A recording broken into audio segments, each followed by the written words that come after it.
In the late 19th century, you had the invention of a new type of store, the department store.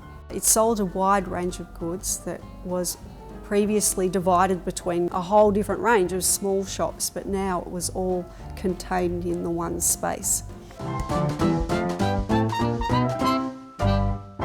Throughout the 20th century, people's incomes were rising, their disposable income was rising, you had a rise of the middle class, and then you also had mass production, which enabled people to have a huge choice of goods that they never had access to before. And this combination of mass production and disposable income, the department store became the middleman in that process of providing people with a huge range of goods.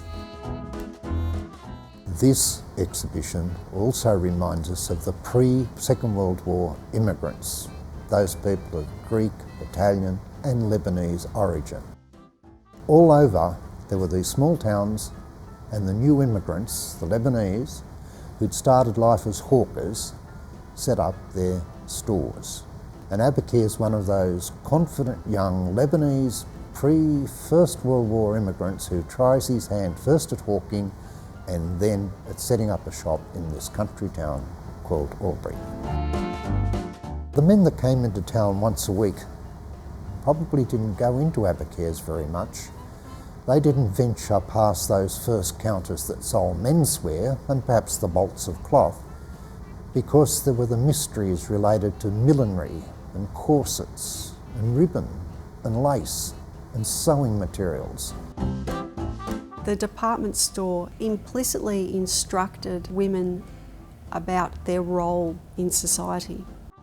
It encouraged women to be glamorous, but at the same time women were still expected to be a good housewife.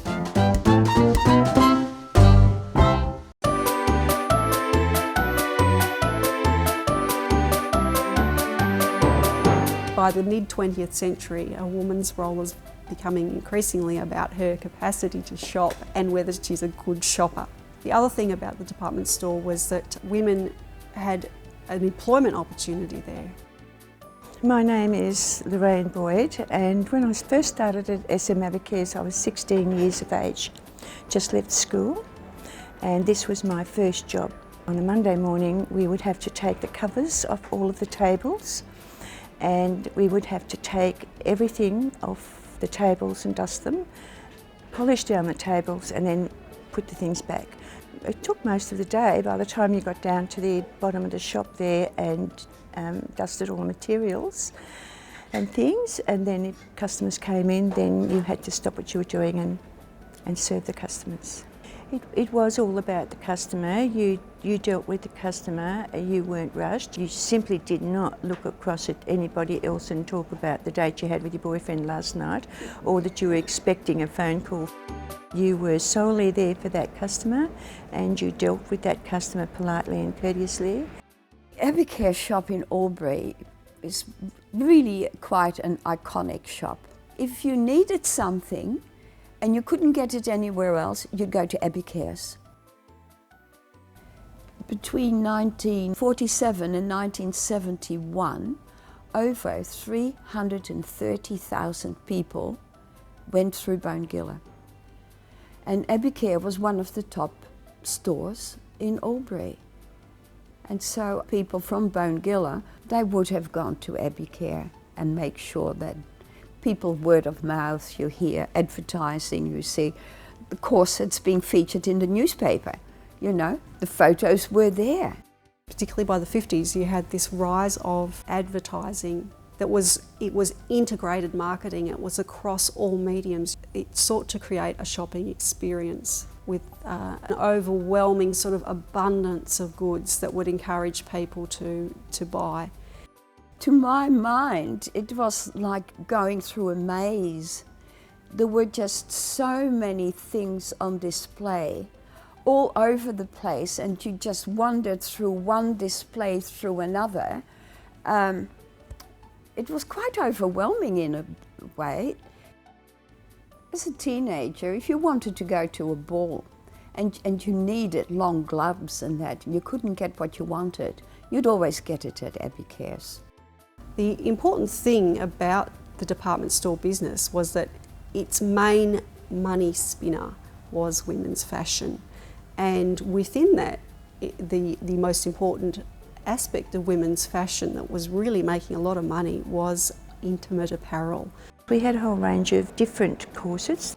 You would go into the fitting room and you should hook up the front, and then you would fit the laces to fit her size and pull the laces until you got the comfort fit for that lady, and then you'd tie them off and they'd be very good, thank you very much, and that's where they'd basically stay. When you fixed the corset up, then you would suggest perhaps you might like a long line bra to go over the top of the corset, and that would hold everything all nice and straight. Sometimes that worked and sometimes it didn't. Their stock was good. They just sold their stock at a good price, and it was good quality stuff. The store closed when Mr. Walter Abikhair became too old to operate it. It hadn't changed very much since SM Abikhair had opened the store. They still used the same fittings, they still had the same wooden floor, kept his initials on the door, his name above the door, his cash register. Never changed it. It was difficult for a modern day customer to function in because you had to ask for service. The goods were kept behind the counter in boxes high on the shelf. You couldn't pick and choose yourself. You always had to ask for a service person to help you. I think that the department store changed the face of shopping. It led to, in the long term, shopping as an experience for the masses and a pastime for the masses.